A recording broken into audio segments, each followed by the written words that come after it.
कांग्रेस और आरजेडी ने exit poll के रिजल्ट पर उठाए सवाल। एनडीए ने भरोसा जताया, लोकसभा चुनाव 2024 समाप्त हो गया है और एग्जिट पोल के आंकड़े भी आ चुके हैं। तीसरी बार मोदी सरकार की संभावना जताई जा रही है। बिहार में भी एनडीए की भारी बढ़त दिखाई गई है।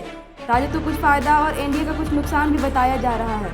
सियासत तेज हो गई है और कांग्रेस और आरजेडी ने एग्जिट पोल रिजल्ट पर सवाल उठाए हैं, जबकि एनडीए की पार्टियों ने भरोसा जताया है। बिहार कांग्रेस प्रदेश अध्यक्ष का दावा, कांग्रेस जीत रही है इतनी सीटों से। लोकसभा चुनाव के नतीजों का वक्त करीब आते जा रहा है और दावों प्रतिदावों का दौर भी तेज हो रहा है। बिहार कांग्रेस प्रदेश अध्यक्ष अखिलेश प्रसाद सिंह ने अपनी पार्टी के लिए बड़ा दावा किया है कि वे बिहार में 7 सीटों पर जीत हासिल करेंगे। उनके मुताबिक आरजेडी को 12 से 13 सीटें और लेफ्ट को 3 से 4 सीटें मिलेंगी। यह बयान सोमवार को प्रेस कॉन्फ्रेंस के दौरान किया गया। पीएम मोदी शाह से मिले नीतीश, कई मुद्दों पर हुई चर्चा। लोकसभा चुनाव के संपन्न होने के बाद पहली बार नीतीश कुमार प्रधानमंत्री नरेंद्र मोदी से मुलाकात करने पहुंचे। पीएम आवास में करीब 20 मिनट तक बैठक चली, जिसमें कई मुद्दों पर चर्चा हुई। इसके बाद नीतीश कुमार पीएम आवास से रवाना हो गए, लेकिन अभी तक इस बात की जानकारी नहीं मिली कि किन मुद्दों पर बैठक हुई। नीतीश कुमार शाम 4 बजे केंद्रीय गृह मंत्री अमित शाह से भी मिलेंगे। नहीं बचेंगे भ्रष्टाचारी और माफिया, सरकार का प्लान तैयार। डिप्टी सीएम विजय सिन्हा ने बताई तारीख, 4 जून को मतगणना होने वाली है। एग्जिट पोल के आंकड़ों के अनुसार मोदी तीसरी बार भारत के प्रधानमंत्री बनने जा रहे हैं। इसी बीच बिहार सरकार ने राज्य में भ्रष्टाचारियों और माफिया तत्वों पर कार्रवाई का एक्शन प्लान तैयार कर लिया है। डिप्टी सीएम विजय कुमार सिन्हा ने उनकी तारीख का ऐलान कर दिया है। उनका इशारा लालू परिवार पर है। सीएम नीतीश कुमार प्रधानमंत्री नरेंद्र मोदी से मुलाकात की और उसी शाम अमित शाह से भी मिलने का प्लान है। राज्यसभा सांसद संजय झा भी नीतीश कुमार के साथ हैं। इमरजेंसी बैठक बुलाइए, सबसे करिए बात। दिल्ली के जल संकट पर एससी का क्या आदेश? सोमवार को सुप्रीम कोर्ट ने दिल्ली के जल संकट पर सुनवाई की। अपर यमुना रिवर बोर्ड को 5 जून को इमरजेंसी बैठक बुलाने को कहा गया है। सुप्रीम कोर्ट ने सभी संबंधित राज्यों से बात करके दिल्ली के संकट का समाधान निकालने को कहा। दिल्ली सरकार की याचिका पर 6 जून को सुनवाई के लिए तारीख तय की गई है। दिल्ली में पानी की कोई कमी नहीं, बीजेपी का बड़ा दावा। दिल्ली में आम आदमी पार्टी की सरकार लगातार पानी की कमी का मुद्दा उठा रही है, तो बीजेपी ने दावा किया है कि दिल्ली में पानी की कमी नहीं है। बीजेपी ने आप पर इस मुद्दे पर राजनीति करने का आरोप लगाया है। दिल्ली सरकार ने हरियाणा और उत्तर प्रदेश से अतिरिक्त पानी की मांग की है और जल मंत्री अतिशी ने यूपी और हरियाणा के मुख्यमंत्री को पत्र लिखकर मानसून आने तक दिल्ली को अतिरिक्त पानी उपलब्ध कराने की मांग की। दिल्ली पर नए एग्जिट पोल ने चौंकाया। इंडिया गठबंधन को ज्यादा सीटें, भाजपा को झटका। 1 जून को आई एग्जिट पोल के अनुसार भाजपा की सरकार बनने का अनुमान लगाया जा रहा है, तो दिल्ली में कुछ नुकसान के साथ उसे बढ़त मिलने की भविष्यवाणी की गई है। एक नए एग्जिट पोल के अनुसार आम आदमी पार्टी कांग्रेस गठबंधन और भाजपा के बीच टक्कर होगी। इसके अनुसार इंडिया गठबंधन की संभावना है कि वह दिल्ली में 7 में से अधिकतम 5 सीटें जीत सकता है। जेल जाने से पहले अरविंद केजरीवाल ने कही, दिमागी खेल न फंसे। अरविंद केजरीवाल ने रविवार को जेल जाने से पहले पार्टी मुख्यालय में अपने कार्यकर्ताओं को संबोधित करते हुए चुनावी सर्वे को लेकर केंद्र सरकार पर सवाल उठाते हुए अपनी पार्टी व गठबंधन में शामिल दलों से अनुरोध किया कि वो भाजपा के दिमागी खेल में न फंसे। कहीं मिलान नहीं होता है तो चुनाव को रद्द कराए, बिना नाम लिए भाजपा पर निशाना साधा। मतगणना से पहले सपा प्रत्याशी के पोस्ट से गरमाई सियासत, भाजपा ने घेरा। 4 जून को होने वाली लोकसभा चुनाव 2024 की मतगणना के पहले उत्तर प्रदेश में सियासी गतिविधियां बढ़ी हैं।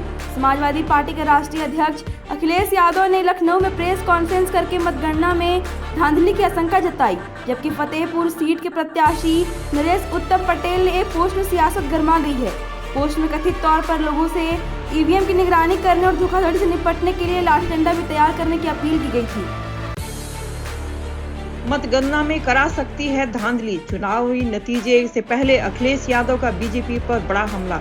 अखिलेश यादव ने लोकसभा चुनाव 2024 के एग्जिट पोल के बाद एक प्रेस कॉन्फ्रेंस में भाजपा पर हमला बोला। उन्होंने मतगणना में धांधली की आशंका जताई। उन्होंने कहा कि भाजपा काउंटिंग को धीमा करके रात में बत्ती गुल करवा सकती है और एग्जिट पोल करने वाली कंपनियों बीजेपी के बूथ मैनेजमेंट का सवाल उठाया। यूपी की 79 सीट बसपा जीत रही है। मायावती के कैंडिडेट ने दावा, यूपी के लोकसभा चुनाव 2024 के एग्जिट पोल में बसपा की हालत काफी कमजोर दिखाई गई है। कुछ एग्जिट पोल में उन्हें प्रदेश की किसी भी सीट पर जीत नहीं दिखाया गया है। भरचाई से बसपा उम्मीदवार डॉक्टर ब्रजेश कुमार सोनकर ने बड़ा दावा किया है कि बसपा 80 में से 79 सीटें जीत रही है। वापसी करेंगे उद्धव ठाकरे, महाराष्ट्र के एमएलए का बड़ा दावा। महाराष्ट्र के राजनीतिक उठापटक के संकेत हैं। लोकसभा चुनाव के नतीजे जारी होने से 2 दिन पहले एक महाराष्ट्र के विधायक ने उद्धव ठाकरे को फिर से एनडीए का हिस्सा बनने का दावा किया है, लेकिन इसे लेकर शिवसेना की तरफ से आधिकारिक तौर पर कुछ नहीं कहा गया है। ईसीआई के कार्यक्रम के अनुसार 4 जून को मतगणना होगी। लोकसभा के साथ साथ विधानसभा चुनाव में बीजेपी को बड़ा झटका, बीजेपी को बम्पर सीटें। लोकसभा चुनाव के साथ उड़ीसा में विधानसभा चुनाव के एग्जिट पोल भी सामने आए हैं। बीजेपी को चुनाव में झटका लगने का अनुमान है। एग्जिट पोल के अनुसार उड़ीसा विधानसभा की 187 सीटों में कड़ा मुकाबला देखने को मिल सकता है। बीजेडी की सीटें काफी कम होती हैं, जबकि बीजेपी की सीटें बढ़ती हुई दिख रही हैं। वायनाड से भी कांग्रेस के लिए एक टेंशन, ये एग्जिट पोल दे रहा है झटका। लोकसभा चुनाव 2024 के परिणाम से बस एक दिन का समय बचा है। शनिवार को जारी हुए एग्जिट पोल एनडीए के लिए खुशखबरी लाए हैं, लेकिन विपक्षी गठबंधन इंडिया ने इसे मानने से इनकार किया है। एक एग्जिट पोल में राहुल गांधी को वोट शेयर की कमी का संकेत है, लेकिन वायनाड सीट पर उनकी जीत की संभावना है। हालांकि उनका वोट प्रतिशत 14% तक घट सकता है। लेफ्ट डेमोक्रेटिक फ्रंट के वोट शेयर में इजाफा की संभावना है। अरुणाचल में दल बदलूओं का धमाल, बीजेपी में शामिल होने वाले 11 एमएलए जीते। अरुणाचल प्रदेश विधानसभा चुनाव में बीजेपी को 60 सीटों में से 46 पर भारी जीत मिली है। 10 प्रत्याशियों को पहले ही निर्विरोध जीत मिली थी। चुनाव से पहले दूसरी पार्टियों से भाजपा में आए 11 विधायकों को भी बड़ी जीत हासिल हुई है। ये सभी 2019 के विधानसभा चुनाव में कांग्रेस या अन्य दलों के टिकट पर जीते थे। इंतजार करें और देखें। एग्जिट पोल्स में भाजपा की जीत की भविष्यवाणी पर सोनिया गांधी बोली। एग्जिट पोल्स में 2024 के लोकसभा चुनाव में भाजपा के नेतृत्व वाले एनडीए को बड़ी जीत मिल सकती है। कांग्रेस की नेता सोनिया गांधी एग्जिट पोल्स पर कहा कि इंतजार करेंगे और देखेंगे कि क्या रिजल्ट आते हैं। हमें विश्वास है कि परिणाम एग्जिट पोल्स से अलग होंगे। अधिकांश एग्जिट पोल्स ने भाजपा को 300 से अधिक सीटों की जीत अनुमान लगाया है। कन्याकुमारी की साधना से क्या संकल्प लेकर निकले हैं पीएम मोदी, खुद बताया। प्रधानमंत्री नरेंद्र मोदी ने कन्याकुमारी में मौन साधना के बाद देश के लिए पुरानी सोच और मान्यताओं का पूर्ण मूल्यांकन और पेशेवर निराशवादियों के दबाव समाज को मुक्त करने का आह्वान करते हुए कहा कि भारत की आज़ादी के शताब्दी वर्ष के 25 वर्षों में विकसित भारत की नींव रखी जानी चाहिए। चुनावी नतीजों से पहले पीएम नरेंद्र मोदी बोले, नए सपने देखने होंगे। मतदान के बाद 4 जून को आम चुनाव के नतीजे की घोषणा होगी। मोदी ने ध्यान साधना के बाद दिल्ली लौटते समय शनिवार को लिखे गए एक नोट में देश के लोगों के लिए एक संदेश जारी किया। प्रधानमंत्री नरेंद्र मोदी ने देश के लोगों को नए सपनों की ओर बढ़ने के लिए प्रेरित किया। उन्होंने देशवासियों से कहा कि अगले 25 साल देश को समर्पित करें ताकि एक मजबूत भविष्य की नींव रखी जा सके। चुनाव परिणाम के बाद हारने वाले प्रत्याशी करवा सकेंगे ईवीएम की जांच, ईसी ने बताए नियम। चुनाव के दौरान और परिणाम के बाद आमतौर पर हारने वाले दल ईवीएम में छेड़छाड़ के आरोप लगाते हैं। सुप्रीम कोर्ट के निर्देशों के बाद चुनाव आयोग ने ईवीएम की मेमोरी की जांच करवाने की ईसीआई जारी की है। नियमों के मुताबिक नंबर 2 और नंबर 3 पर आने वाले प्रत्याशी परिणाम के 1 सप्ताह के अंदर ईवीएम माइक्रो कंट्रोलर के जरिए मेमोरी की वेरिफिकेशन करवा सकते हैं। चुनाव आयोग ने मानी गलती, कहा गर्मी से पहले हो जाने चाहिए इलेक्शन। भारत निर्वाचन आयोग ईसीआई ने गर्मियों में चुनाव कराने की गलती मानी है। चुनाव की प्रक्रिया गर्मी से पहले पूरी होनी चाहिए। आयोग ने 7 चरणों का आयोजन किया जो 19 अप्रैल से 1 जून तक चला।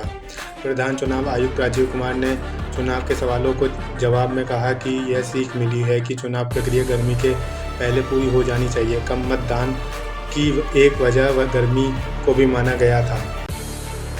चुनाव हार गए तो भी प्रदर्शन 2019 से बेहतर होगा, एग्जिट पोल पर थरूर का दावा।